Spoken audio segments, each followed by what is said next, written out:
بس بدل انت خدت القرار ده كمله للاخر. هو عمل الحاجه اللي في النص، اللي هو خد القرار ولا خد الكوره ولا وقع الواد. فاحنا ولا انت خدت الطرد اللي هو قرار غلط، هو كان لازم. انا معاك 100% يا بيتر. مساء الخير عليكم، حلقه جديده من برنامجكم دبل شوت. انا بيتر وانا مارك، جاي نتكلم معاكم النهارده عن كارثه ماتش بالميراس وماتش الاهلي الاخير قدام بورتو. وبالمناسبه في مفاجاه في اخر الحلقه هنقول عليها، فكملوا الفيديو للاخر. ايه اللي حصل في الماتش سريعا بقى عشان انا اتخنقت. انا عموما بحاول اهدي بيتر بقالي يومين من ساعه ما الاهلي عملوا قدام بالميراس. يعني انا كرهت الكوره مارك، بجد حقيقي كرهت الكوره. يعني سيناريوهات كل كاس عالم ده اللي كنت بكلمك عليه قبل ماتش انتر ميامي، فانا مزبهل الصراحه من اللي حصل. عموما انت خلينا طب نقول الاول، اخدها معاك من الاول كده ونتناقش، عشان انا عندي كام ايجابيه ممكن نتكلم عليهم كده في وسط الحلقه. انا عارف اللي هو صعب نتكلم على ايجابيات في الوضع ده. هو هيتكلم على ايجابيات ايه بصراحه؟ بس انت الاول التشكيله ايه رايك فيها اللي بدا بيها الاول؟ انا شايف ان هو كان انسب تشكيل مع اختلاف حمدي فتحي. انا كنت احب ان اشوف ديانج هيعرف يجاري اللعيبه البرازيليه، قوي بدنيا سريع الكلام ده. بس هو التشكيل مفيش غلط فيه. عطيه يعني الله كشايفه عطيه الله في غياب كوكا، عشان هو والراجل لسه راجع من اصابه، فما كنتش مستني منه كتير. فلا انا شايف التشكيل مناسب. الاداء بقى انت شايفه ازاي؟ يعني الاداء الكارثي من اول حبيبنا محمد هاني لحد اخر واحد نزل من البدلاء. شايف الماتش ازاي؟ عموما انا محمد هاني مش هعرف اتكلم عليه، ان هو الصراحه غير موفق وعمل ماتش وحش قوي، فانا يعني مش هقدر اتكلم عليه، هسيب بيتر هو يتكلم عليه. بس انا بتكلم عموما، احنا لما نزلنا الشوط الاول احنا عارفين بالميراس فرقه قويه، وشفناها عملت ايه قدام بورتو. عملت ماتش بدني قوي. هم بدنيا اقوى مننا قوي، وفنيا اقوى مننا. ممكن نقول حاجه بسيطه، لان احنا الاهلي الكواليتي بتاعته عاليه قوي بصراحه. عندنا دلوقتي عملنا صفقات والكواليتي بتاعت الاهلي بقت عاليه. فاحنا الشوط الاول ناس كتير كانت متوقعه بالميراس هي اللي هتكون ماسكه وبدنيا وبتاع. الشوط الاول احنا كنا ند. هو اكتر فرصه هي كانت بتاع الواد استابيو ممكن استيفاو ده، او اللي هو قط محمد هاني كالعاده. محمد هاني كره جون الصراحه عملها، هي دي اخطر حاجه في الماتش. لكن الاهلي طول الماتش ماسك كوره. انت عارف الاستحواذ وصل 70%، انا عارف هو استحواذ سلبي، بس ان الاهلي يفرض على بالميراس طريقه لعبه، دي كانت حاجه حلوه، دي بدايه حلوه.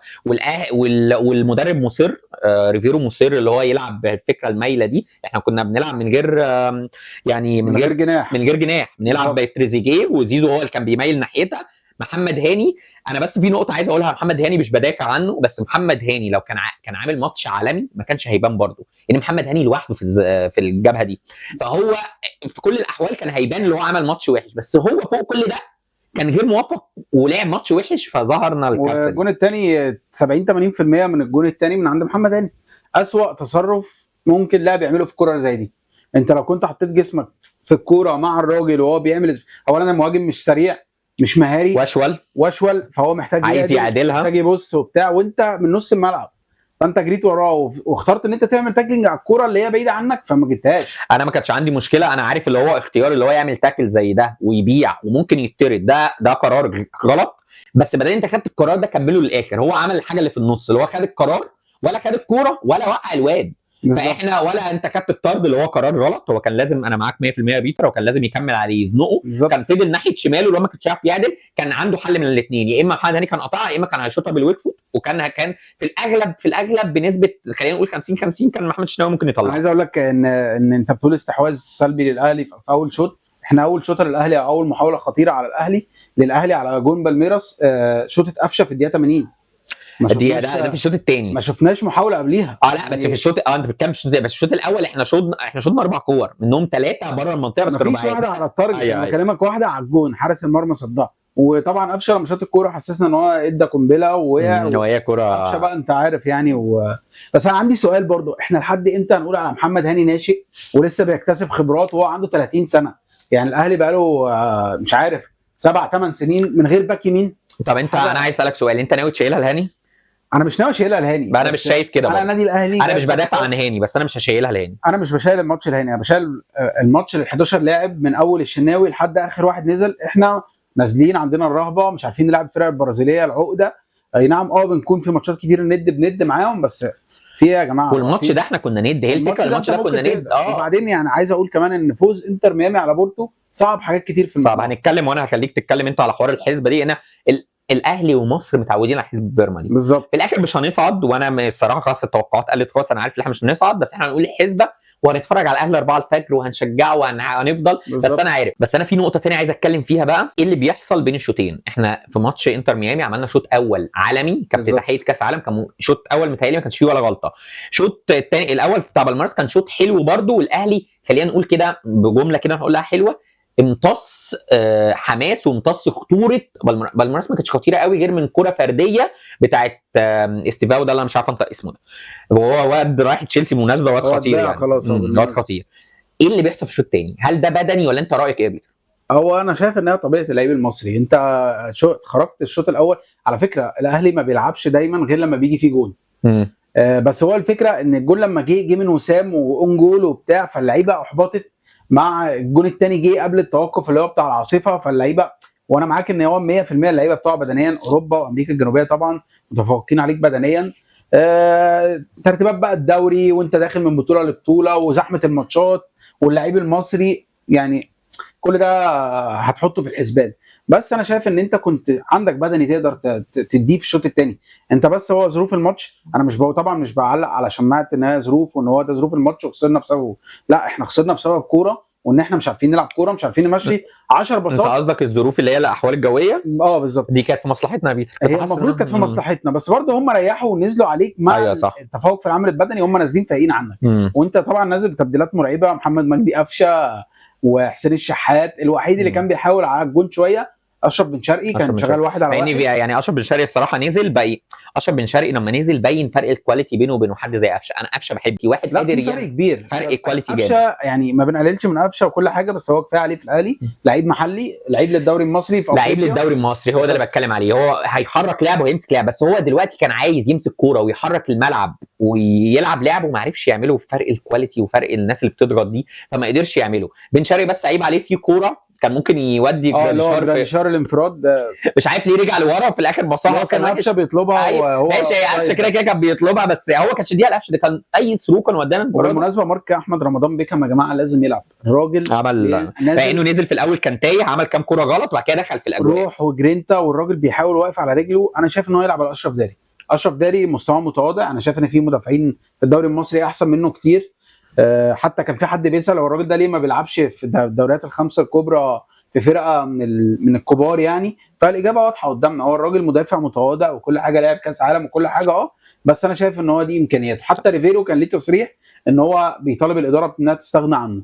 فانا شايف ان هو عامل بدني وان احنا ما لعبناش كوره يعني اسباب كتير. بس خلاص خلينا صفحه ونقفلها عشان اليأس اصابنا زي ما بيقولوا. بس انا اخر حاجه لازم اسالك على حاجه، انت شايف تغيير كولر وفكره اللي احنا جبنا المدرب الجديد دي، انت شايف هي دي مؤثره؟ فكره اللي احنا كنا كملنا بكولر كنا هنطلع بنفس الشكل؟ انا هي دي النقطه الايجابيه اللي عايز بس نتكلم عليها. انا لو بقول يعني اجابه واضحه وصريحه، لو كنا كملنا بكولر ما كناش هنطلع بنفس الشكل ده ابدا. تغيير المدرب انا يعني ما كنا هنطلع شكل احلى ولا اوحش؟ لا كنا هنطلع بشكل احسن من ده بكتير. ليه؟ لان انت مدرب عارف يعني مذاكر الفرقه وعارف اللعيبه. ريفيرو اصلا لحد النهارده بياخد راي عماد النحاس والجهاز بتاعه في اللعيبه. عندك حق، بيجرب اللعيبه في كاس عالم. انت جاي تجرب لعيبه في كاس عالم في بطوله كبيره زي دي. بس هو دي غلط المدرب؟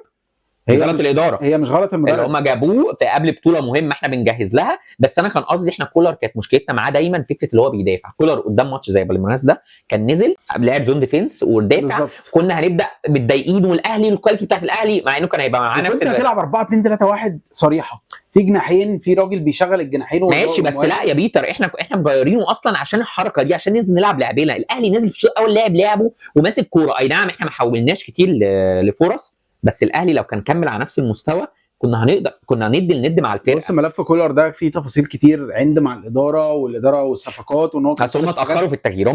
هم كان جابوا ريفيرو ده من بدري، او ايا كان حد غيره كان فرقت معانا قوي. ريفيرو كان عنده مشكله ان هو كان مكمل مع اورلاندو في دوري ابطال افريقيا، ما كانش ينفع يسيب الفرقه بالظبط. فلما السيزون انتهى في جنوب افريقيا وما ابتدوا يتكلموا ويطرحوا اسماء، هو الراجل جاي قبل البطوله ما فيش ب 10 ايام ما عملش باتشوكا ده وتمرينتين في مصر وتمرينتين في امريكا. كده مش هنعرف نحكم عليه، بس انا بس بديله كريدت في نقطه اللي هو راجل مش خايف، نازل يلعب لعب وعارف كواليتي الفرقه اللي معاه، وعارف ان الفرقه الكواليتي بتاعها زاد، فبالتالي انا هنزل امسك كوره. اي نعم في الشوط الثاني لازم نشوف حل الشوط الثاني والبدني اللي بينزل ده، بس مبدئيا يعني انا كاوفرول مش متشائم، او خلينا نقول مش محبط زي كل كاس عالم للانديه. يعني قول لنا بقى يا بيتر الامل كده، خلينا نروح لماتش كده الاخير بورتو، قول لنا كده الامل فيها ايه. انت عارف طبعا ان احنا المصريين بنحب الحسابات دي ونخش فيها في عقد وبتاع. في احتمالين، ان الاهلي كده كده لازم في الاحتمالين يكسب 2-0 عشان يغطي فرق الاهداف اللي عليه، مع خساره انتر ميامي فرق واحد، وساعتها هنلعب على اللعب النضيف. الانذارات احنا بمناسبه الانذارات متعدين 4-4 دلوقتي في يعني الانذارات، حتى في الانذار متعادلين بالظبط. فاللعيبه هو لازم احنا برضه اول تاخد حاجه بالها. بنحتكم الاول للمواجهات المباشره، واحنا متعادلين مع وانت انتر متعادل ميامي. مع انتر ميامي، بعد كده فرق الاهداف هتبقى ولا ليك ولا عليك، ولا هم ليهم ولا عليهم. لو خسروا 1-0 ساعتها هتلعب على الانذارات، لو اتسويت في الانذارات الفيفا هيعمل قرعه.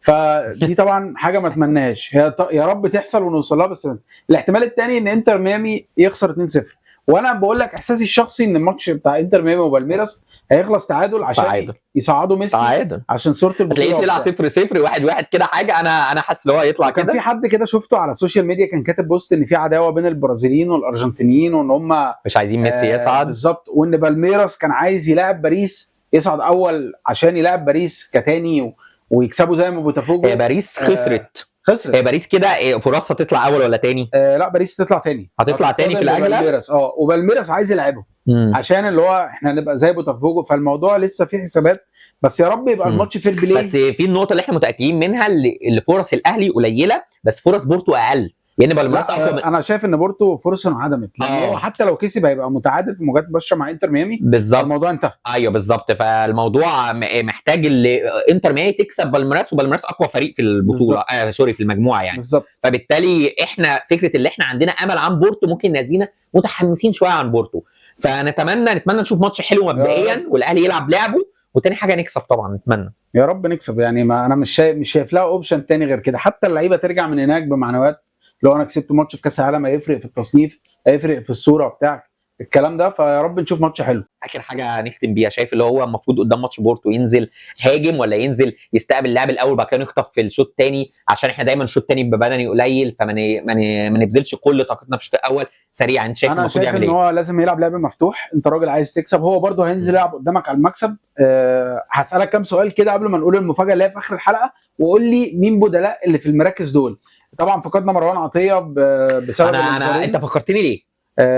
مروان عطيه، انا عايز اقول لك مروان عطيه لو كان لعب الماتش الثالث وعمل نفس الاداء ده، مروان عطيه ده كان ممكن يجي له عقد احتراف. مروان عطيه يا جماعه عامل سيزون، مروان عطيه عنده شويه نواقص هجوميا، لان هو في الجزء الامامي لسه عايز يتطور، لكن دفاعيا لا، مروان عطيه عامل بطوله عالميه بصراحه، عامل بطوله عالميه، بس هو الخساره يعني الانذار. خساره. شايف مين بديله الامثل؟ ديانج ما فيهاش. ديانج يعني انا لو بدا من غير ديانج احس كده بقى اللي في مشاكل بينه وبين ديانج. هو يا رب ما يبتديش باحمد نبيل كوكا، مش عشان كوكا وحش، بس هو ديانج هيعرف يجاري بس هو خلي بالك يعني برضو خلي بالك ديانج دي احنا بنقولها عشان احنا عارفين ديانج وبنحبه، بس فكره ان ديانج يلعب ماتش مهم زي ده يكون اول ماتش يلعبه، دي غلط من المدرب، دي بقى غلطه ياخدها المدرب. المفروض تديله 10 دقائق عشان البطوله دي، اديله 10 دقائق عشان يخش ونبدا بعد كده الماتش الاخير، بس هو هيبدا كده من دار النار. اتمنى يعمل ماتش كويس. لو في بديل لمحمد هاني وفي بديل لاشرف داري عشان عنده اصابه كانوا بيتكلموا عنها، شد في الخلفيه، فعايزين نحط لهم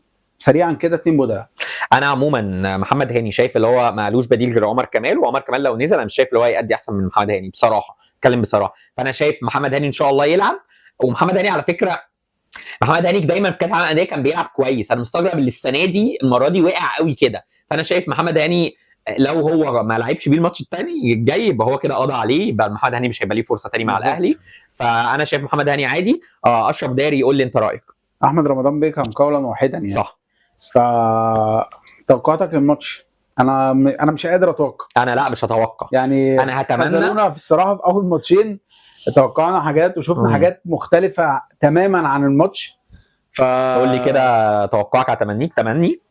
تمني طبعا الاهلي يكسب 2-0، مش طالب اكتر من كده، ومع خساره انتر ميامي 1-0 ولا حاجه تبقى اللي هو صعود يعني غير مستحق.